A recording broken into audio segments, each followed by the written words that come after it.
రీసెంట్గా Modi south India పైన focus చేసినట్టుగా తెలుస్తూ ఉంది. సౌత్ ఇండియాలో చాలా వీక్గా ఉన్నట్టు కనిపిస్తూ ఉంది. ఎందుకంటే ఇక్కడ కాంగ్రెస్కి కానీ లేదంటే స్థానికంగా సంబంధించినటువంటి ప్రాంతీయ పార్టీలకు కానీ ఎక్కువగా స్కోప్ ఉంటుంది. ఇటు ఆంధ్రప్రదేశ్ తీసుకున్నా, తెలంగాణ తీసుకున్నా, లేదంటే కర్ణాటక తీసుకున్నా, లేదంటే కేరళ తీసుకున్నా, ఇలా అన్ని రాష్ట్రాల్లో కూడా ఈరోజు కొంత ప్రాంతీయ పార్టీల ప్రభావం బలంగా ఉంటుంది. అదేవిధంగా ఇదంతా కూడా ద్రవిడియన్ సంబంధించినటువంటి స్టేట్స్ కాబట్టి ఇక్కడ బీజేపీ ప్రభావం తక్కువగా ఉంటుంది అనేది స్పష్టంగా మనకైతే తెలుస్తోంది. అయితే గత 10 సంవత్సరాలుగా సౌత్లో చాలా పెద్ద ఎత్తున పాగా వేసేందుకు బీజేపీ చాలా తీవ్రమైన ప్రయత్నాలు చేస్తూ విఫలమవుతూ వస్తూ ఉంది. అయితే ఎప్పుడైనా కానీ సౌత్లో చూసుకున్నట్లయితే కేవలం కర్ణాటకలో మాత్రమే భారతీయ జనతా పార్టీ యొక్క ప్రభావం కనబడుతూ ఉంటుంది తప్ప పెద్దగా ఎక్కడ కూడా మిగతా స్టేట్స్లో ఇక్కడ కూడా ప్రభావం చూపేట అవకాశాలు తక్కువ లేవు. కానీ ఈసారి తమ పంతా మార్చుకొని ఈరోజు పెద్ద ఎత్తున బీజేపీ సౌత్లో బలపడేందుకు ఒక కార్యాచరణ సిద్ధం చేసినట్టు తెలుస్తోంది. దానిలో భాగంగానే ఈరోజు ఇక్కడ ప్రాంతీయ పార్టీలు కావచ్చు, లేదంటే వివిధ పార్టీలకు సంబంధించినటువంటి విషయాలు మనం తీసుకున్నట్లయితే ఖచ్చితంగా బీజేపీ చాలా పెద్ద ఎత్తున ఇక్కడ పాగా వేయబోతుంది అనేది మనకు వస్తున్నటువంటి సమాచారం. మిత్రులారా, ఒకసారి మీకు కొన్ని ఈక్వేషన్ చెప్పేటువంటి ప్రయత్నం చేస్తా. చాలా అంటే దాదాపు 130 సీట్లు ఉంటాయండి సౌత్లో దాదాపు 130 సీట్లలో వీళ్ళు మెజారిటీగా 50 సీట్లు ఈరోజు 50కి పైగా సీట్లు కొట్టాలనేది వాళ్ళ టార్గెట్. అంటే బీజేపీ ఇండివిజువల్గా కూడా 30 నుంచి 40 సీట్లు వచ్చేటువంటి అవకాశం కనబడతా ఉంది. అదేవిధంగా 30కి పైగా దాదాపు 40 దగ్గరలో వచ్చే అవకాశం కనబడతా ఉంది. అదేవిధంగా ఇటు ప్రాంతీయ పార్టీల యొక్క ప్రభావం చూసుకొని వాళ్ళతో పొత్తులుగా కలుపుకుంటే కనుక వాళ్ళకు ఒక 70 సీట్ల దాకా కూడా వచ్చేటువంటి అవకాశం కనబడుతుంది. దాదాపు 50 నుంచి 60 సీట్లు అయితే ఖచ్చితంగా వచ్చేటువంటి అవకాశం అయితే కనబడుతుంది. వాళ్ళు 70కి పైగా సీట్ల ఫోకస్ పెట్టినట్టు తెలుస్తోంది. అయితే ఇక్కడ మనం ఒక ఈక్వేషన్ చూద్దాం మిత్రులారా. ఒకసారి సౌత్ స్టేట్స్ తీసుకున్నట్లయితే తెలంగాణలో తీసుకున్నట్లయితే దాదాపు 17 సీట్లు ఉన్నాయి. అదేవిధంగా ఏపీలో తీసుకున్నట్లయితే దాదాపు 25 సీట్లు ఉండడం జరిగింది. అదేవిధంగా కర్ణాటకలో తీసుకున్నట్లయితే 28, కేరళలో తీసుకున్నట్లయితే 20, తమిళనాడులో తీసుకున్నట్లయితే 39, అదేవిధంగా ఇక్కడ పుదుచ్చేరిలో తీసుకున్నట్లయితే 1. ఇవన్నీ కలుపుకుంటే దాదాపు 130 సీట్లు అండి.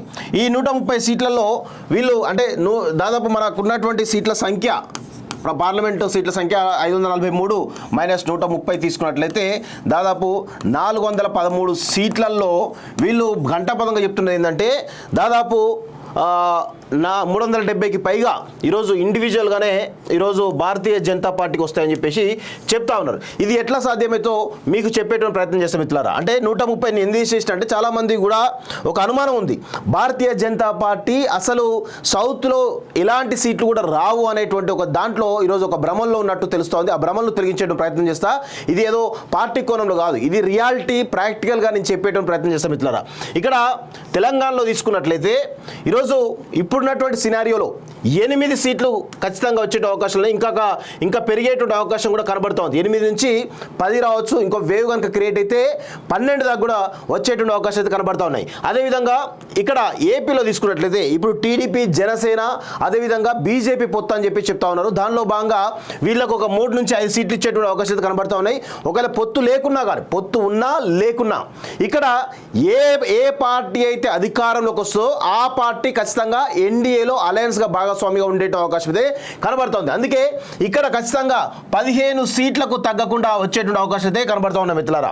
ఎందుకంటే పొత్తు ఉన్నా పొత్తు లేకున్నా ఈ వైఎస్ఆర్సీపీ అధికారంలోకి వచ్చినా లేదంటే టీడీపీ, జనసేన అలయన్స్ కూడా అధికారంలోకి వచ్చినా కానీ వాళ్ళిద్దరు ఎవరు వచ్చినా కానీ ఆ 2 కూటములు కూడా ఎన్డీఏలో భాగస్వామ్య పక్షాలు అయితే అది అనివార్యమైపోయింది. కానీ ఇటు టీడీపీ కానీ ఇటు వైఎస్ఆర్సీపీ కానీ ఈ 2 కూడా భారతీయ జనతా పార్టీ తోటి డైరెక్ట్గా పొత్తు పెట్టుకోవడానికి కొంత భయపడుతున్నట్టుగా కనబడతా ఉంది. కానీ వాళ్ళకు మాత్రం సెంట్రల్లో ఉండేటువంటి అధికారంలోకి ఎవరొచ్చినా కానీ సపోర్ట్ చేయాలని కోణంలో వీళ్ళు ప్లాన్ చేస్తూ ఉన్నారు. అందుకే భారతీయ జనతా పార్టీ మళ్ళీ అధికారంలోకి వచ్చే అవకాశం బలంగా ఉన్నాయి. అందులో నో డౌట్, ఎవరికి కూడా అనుమానాలు లేవు. కానీ 370, 350, 300 అనేటువంటి ఒక చర్చ మాత్రమే ఇక్కడ జరుగుతుంది తప్ప దానికి మించేది లేదు. సో అందుకే ఇటు టీడీపీ కానీ ఇటు వైఎస్ఆర్సీపీ కానీ ఈరోజు భారతీయ జనతా పార్టీకి ఆఫ్టర్ ఎలక్షన్స్ తర్వాత ఈరోజు ఎన్డీఏలో చేరేటువంటి అవకాశం అయితే బలంగా కనబడుతుంది. సో అందులో భాగంగానే ఈరోజు 15 సీట్లు ఖచ్చితంగా భారతీయ జనతా పార్టీకి ఎన్డీఓ పక్షంగా 15 సీట్లు కనబడతా ఉన్నాయి.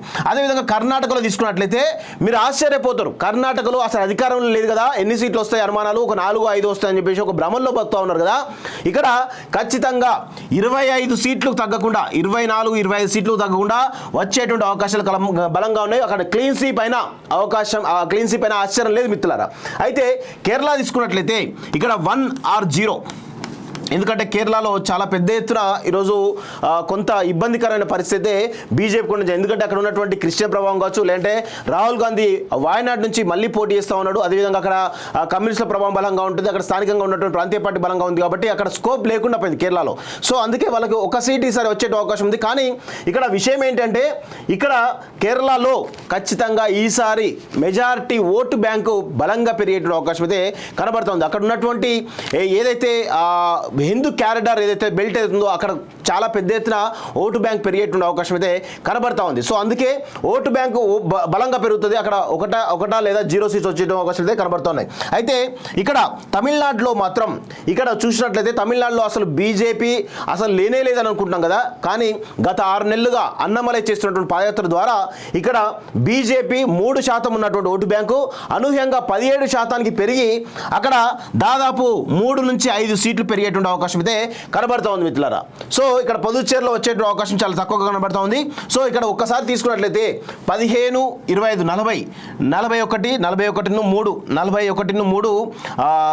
44, 8, 50కి పైగా సీట్లు ఈరోజు కేవలం ఊహాగానాలతోటే ఇంకెక్కువ కూడా వచ్చడానికి అవకాశం ఉంది మిత్రులారా. సో అందుకే నేను చెప్తా ఉన్నాను, సౌత్లో కూడా భారతీయ జనతా పార్టీ చెప్పుకోదగ్గ సీట్లు గెలిచేటువంటి అవకాశం ఉంది. అందులో భాగంగానే రీసెంట్గా మోడీ తమిళనాడుకు ఫ్రీక్వెంట్ విజిట్ చేస్తూ ఉన్నాడు.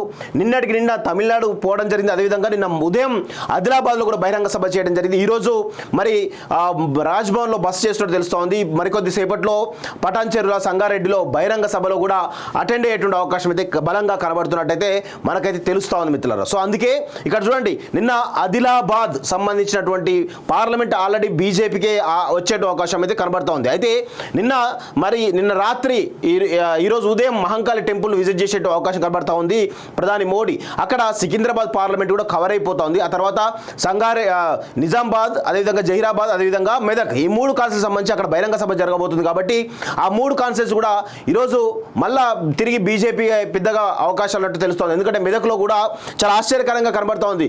రఘునందన్ కనుక టికెట్ ఇస్తే సర్వేలలో తను గెలిచేటువంటి అవకాశాలు కూడా బలంగా ఉన్నట్టు తెలుస్తుంది. 3%, 2 to 3% ఓటు షేరు ఈరోజు కాంగ్రెస్ కంటే కూడా, బీఆర్ఎస్ కంటే కూడా రఘునందన్ లాంటి వాళ్ళ పేరు మీద మనం సర్వే చేస్తే కనుక ఖచ్చితంగా 2 to 3% ఓటు బ్యాంక్ షేర్ పెరుగుతూ ఉంది వాస్తవంగా. సో అక్కడ కూడా రఘునందన్ లాంటి వాళ్ళ పెద్ద ఫిగర్కి ఇస్తే కనుక ఖచ్చితంగా గెలిచేటువంటి అవకాశం అయితే బలంగా ఉన్నట్టు మనకు తెలుస్తూ ఉంది. అదేవిధంగా ప్రధాని మోడీ ఇక్కడ నిన్న బస చేయడం వెనకాల చాలా పెద్ద ఎత్తున కీలక పరిణామాలు చేంజ్ అవుతున్నట్టు తెలుస్తూ ఉంది. కీలకమైనటువంటి ప్రస్తుత ఎంపీ, బీఆర్ఎస్ ఎంపీలు ఎవరైతే ఉన్నారో వాళ్ళందరూ కూడా బీజేపీ వైపు చూస్తున్నట్టుగా మనకైతే క్లియర్గా తెలుస్తోంది. ఇటు రంజిత్ రెడ్డి కానీ, మిగతా మహబూబ్నగర్ ఎంపీ కానీ వీళ్ళందరూ కూడా మోడీతోటి చేతులు కలపాలి, బీజేపీలో చేరాలనేటువంటి ఒక నిర్ణయానికి వచ్చినట్టు కూడా ఒక విషయం తెలుస్తోంది. సో అందుకే ఆపరేషన్ సౌత్లో భాగంగా ప్రధాని మోడీ చాలా సీరియస్గా ప్రయత్నాలు చేస్తున్నట్టు మనకైతే తెలుస్తోంది. అందులో భాగంగానే తమిళనాడు, అదేవిధంగా తెలంగాణ, అదేవిధంగా ఏపీ, కర్ణాటక, అదేవిధంగా కేరళలో కూడా విస్తృతమైనటువంటి పర్యటనలు ఎక్కువగా చేస్తూ ఉన్నాడు. మీరు ఒకసారి రీసెంట్గా ఆయన బహిరంగ సభలు అటెండ్ చేస్తే కనుక ఈ విషయాలన్నీ కూడా తెలుస్తూ ఉంటాయి. ఇక నెక్స్ట్ కర్ణాటక కూడా పెద్ద ఎత్తున వాళ్ళు వన్ సైడెడ్గా మొత్తం అన్ని సీట్లు కూడా కొట్టేయాలనే ఉద్దేశంతో ఉన్నట్టు మనకైతే తెలుస్తోంది. అదేవిధంగా ఇక మనం మిగతా విషయాలకు వచ్చినట్లయితే ఇక యూపీ కానీ ఈరోజు యూపీలో 80 సీట్లు ఉంటాయండి. యూపీలో 80 సీట్లకు దాదాపు 75 సీట్లు వచ్చేటువంటి అవకాశాలు కనబడతా ఉన్నాయి. అదేవిధంగా మధ్యప్రదేశ్లో 28 సీట్లు ఉన్న 20 సీట్లు, దానిలో 26 నుంచి 27 సీట్లు వచ్చే అవకాశాలు ఉన్నాయి. అదేవిధంగా గుజరాత్లో ఈరోజు క్లీన్ స్వీప్ చేసేటువంటి అవకాశాలు కనబడతా ఉన్నాయి. అదేవిధంగా ఈరోజు రాజస్థాన్లో కూడా క్లీన్ స్వీప్ చేసేటువంటి అవకాశాలు బలంగా కనబడతా ఉన్నాయి. సో ఇట్లా ఛత్తీస్గఢ్ కానీ, అదేవిధంగా ఢిల్లీ కానీ హిమాచల్ ప్రదేశ్ కానీ వీళ్ళకు కేవలం పంజాబ్ అదేవిధంగా ఏది నార్త్ ఈస్టర్న్ స్టేట్స్లో కొంత ప్రభావం తక్కువ ఉన్నప్పటికీ కూడా మిగతా స్టేట్స్ అన్నిటి కూడా ఈరోజు పైనుంచి కిందాక తీసుకోండి అన్నిట్లో కూడా 90% సీట్లు బీజేపీ కొట్టేటువంటి అవకాశాలు కనబడతా ఉన్నాయి. 90% అండి, ఒకటి కాదు రెండు కాదు 50% కాదు 60% కాదు 90% సీట్లు. చూడండి ఇక్కడ 75 సీట్లు ఓన్లీ యూపీలో వస్తూ ఉన్నాయి, 28 సీట్లు ఇక్కడ ఎంపీలో వస్తున్నాయి, గుజరాత్లో దాదాపు 25 సీట్లు ఉంటాయి, రాజస్థాన్లో కూడా 25 సీట్లు ఉండే అవకాశం కనబడతా ఉన్నాయి. సో ఇట్లా మొత్తానికైతే వన్ సైడెడ్గా ఈరోజు సీట్లు వచ్చేటువంటి అవకాశాలు కనబడతా ఉన్నాయి. కాబట్టి భారతీయ జనతా పార్టీకి 370 సీట్లు అనేవి సున్యాసంగా, అంటే 370 కాకపోయినా 340 నుంచి 350 సీట్లు కేవలం ఇండివిజువల్గా బీజేపీకి వచ్చేటువంటి అవకాశాలు అయితే కనబడతా ఉన్నాయి, అలయన్స్ లేకుండా ఇదంతా కూడా.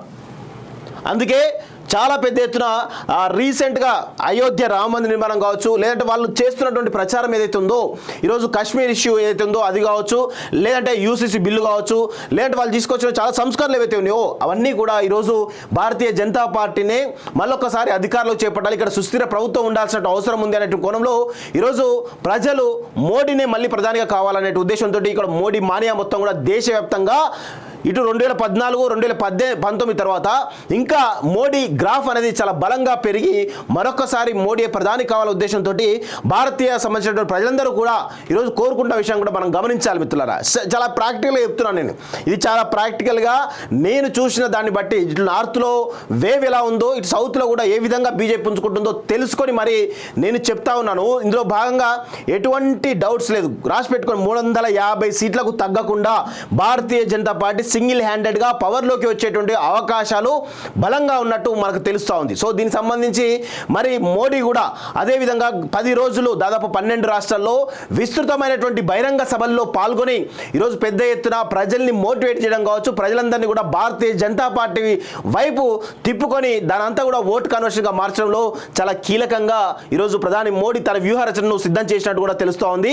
ఇక అసలు విషయానికి వస్తే ఇక సౌత్ ఆల్రెడీ కొంత ప్రభావం అయితే ఉంది, నార్త్లో అయితే ఇక శివమవుతుంది, అయోధ్య తర్వాత శివమవుతుంది. అయితే భారతీయ జనతా పార్టీ నిజంగానే భారతదేశంలో ఏమైనా సంస్కరణలు చేపట్టిందా అంటే ఆ కోణంలో మాట్లాడితే చాలా తక్కువనే చెప్పాలి వాస్తవంగా. ఎందుకంటే ఒక సుస్థిరమైనటువంటి పాలన అందించడంలో మోడీ చాలా సక్సెస్ఫుల్ అయ్యాడు అనేది జరిగింది. అదేవిధంగా ఇక్కడ ఉన్నటువంటి ఆర్థిక సంక్షోభం నుంచి, అంటే ప్రపంచ దేశాలు ఆర్థిక సంక్షోభంలో మునిగిపోతూ ఉంటే ఇటు ఆర్థిక సంక్షోభం నుంచి బయటపడడంలో ఈరోజు మోడీ ప్రభుత్వం చాలా కీలకంగా పనిచేసిందని చెప్పవచ్చు. అదేవిధంగా బార్డర్ సెక్యూరిటీలో చూసుకున్నట్లయితే దానిలో కూడా ఈరోజు భారతదేశం మొన్న జరిగినట్టు కర్ణాటక జరిగినట్టు ఒక బాంబు పేరు తప్పితే మిగతా ఈ 10 సంవత్సరాల్లో జరిగినటువంటి ఉగ్రవాద దాడులు కావచ్చు, లేదా టెర్రరిజం సంబంధించిన అంశాలు కావచ్చు, ఎక్కడ కూడా ఈరోజు భారతదేశంలో లేవనే అంశాన్ని ఈరోజు మనం చూడాల్సిన పరిస్థితి కనబడుతూ ఉంది. సో అట్లా అనేక అంశాలు ఈరోజు ఎక్కడ కూడా కరప్షన్ లేకుండా ఉండడం, ఈ 10 సంవత్సరాల్లో ఒకటంటే ఒక కరప్షన్ కూడా బయటపడకపోవడం కావచ్చు,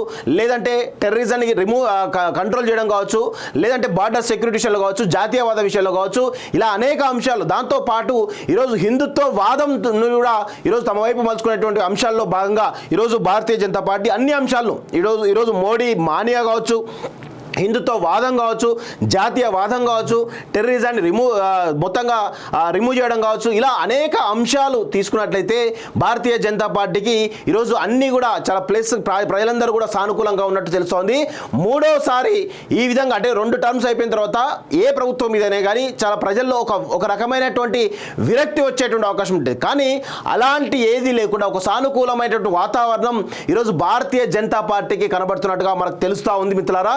ఇది చాలా మందికి నేను చెప్పేటువంటి విషయం మింగుడు పడకపోవచ్చు, కానీ ఇదే జరుగుతుంది, ఇదే జరగబోయే అంశం కాబట్టి మీ ముందు ప్రాక్టికల్గా ఉంచేటువంటి ప్రయత్నం చేస్తున్నాం మిత్రులారా. సో ఇది మొత్తానికైతే మోడీ మానియా అనేది ఈరోజు భారతదేశంలో మరొకసారి ఈరోజు భారీ ఎత్తున ఉండేటువంటి అవకాశం అయితే కనబడుతూ ఉంది. ఇది అందరూ కూడా యాక్సెప్ట్ చేయాల్సిన అంశం, వాస్తవంగా యాక్సెప్ట్ చేయాల్సింది. ప్రతి ఒక్కరు కూడా యాక్సెప్ట్ చేయకపోతే మాత్రం ఈరోజు మనం ఏం చేయలేం, ఎందుకంటే ఆ విధంగా ఉంది మోడీ యొక్క వేవ్ కనబడుతూ ఉంది.